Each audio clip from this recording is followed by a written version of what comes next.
نحمدہ و نصلی علی رسول کریم اما بعد۔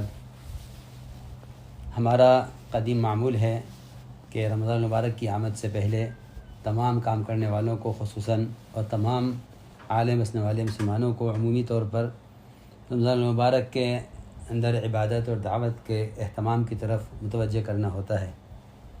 اس وقت کیونکہ پورے عالم میں ایک وبا پھیلی ہوئی ہے، اس لیے تقاضا طبیعت پر اس کا تھا کہ تمام کام کرنے والے ساتھیوں کو ان حالات میں کس طرح دعوت اور عبادت کو جمع کرنا ہے اور کس طرح ہمیں ان اعمال پر قائم رہنا ہے۔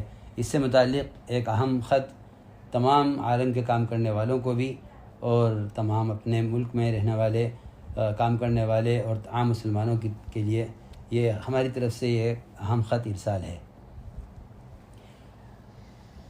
میرے عزیز دوستو، رمضان المبارک دعوت اور عبادت کو جمع کرنے کا اور اللہ تعالیٰ کی طرف سے رحمت و مغفرت و جہنم سے آزادی کا مہینہ ہے۔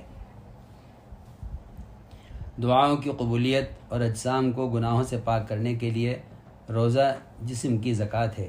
اس لیے تمام عالم میں دعوت کا مبارک کام کرنے والے اور تمام عالم میں بسنے والے عام مسلمانوں سے درخواست ہے کہ اس ماہ مبارک میں اپنے لیے اور سارے عالم میں بسنے والے انسانوں کے لیے اس وبا کو ختم کرانے کا اللہ تعالیٰ سے دعاؤں اور استغفار اور صدقات کے ذریعے فیصلہ کرائیں۔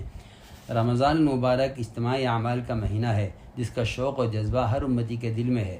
اس لیے ملک و بیرون ملک میں تمام دعوت کے کام کرنے والوں سے یہ درخواست کی جاتی ہے کہ جب تک ہر ملک اور ہر علاقے کے حکام اور انتظامیہ پوری طرح پابندی ختم نہیں کر دیتی، اس وقت تک عالم بھر میں خصوصاً ہمارے دعوت کا کام کرنے والے ساتھیوں کو اپنے گھروں میں رہتے ہوئے ہی تراویح کا اہتمام کرنا چاہیے اور اس میں بھی زیادہ لوگ اکٹھا نہ ہوں۔ البتہ مساجد میں تراویح کا اہتمام انتظامیہ کی شرائط اور پابندیوں کا لحاظ کرتے ہوئے کیا جائے اور اس میں انتظامیہ کا تعاون کیا جائے، اور یہ ہم سب کی اجتماعی ذمہ داری ہے۔ دوسرا پہلو، دوسری اہم ذمہ داری وہ اعمال دعوت کی ہے، جس کا اصل طریقہ فی الوقت انفرادی طور پر گھروں میں رہتے ہوئے ایک دوسرے کو خیر کے کام پر آمادہ کرتے رہنا اور برے کاموں سے روکتے رہنا ہے۔ گھروں میں تعلیم کے حلقے بغیر تجمع اور بھیڑ کے اہتمام سے قائم کیے جائیں۔ یہ وبا بے شک عذاب الہی ہے، اس سے نمٹنے کے لیے توبہ اور استغفار، صدقات اور سعد الحاجہ کا اہتمام یقین کے ساتھ کیا جائے۔ احتیاطی تدابیر، ڈاکٹروں کی ہدایات پر عمل یقین و توکل اور ایمان کے ہرگز خلاف نہیں ہے۔ ہمارا گھروں میں رہ کر دعوت عبادت پر قائم رہنا اور فی الوقت اپنے جذبے کو قربان کرنا دگنے اجر کا باعث ہے۔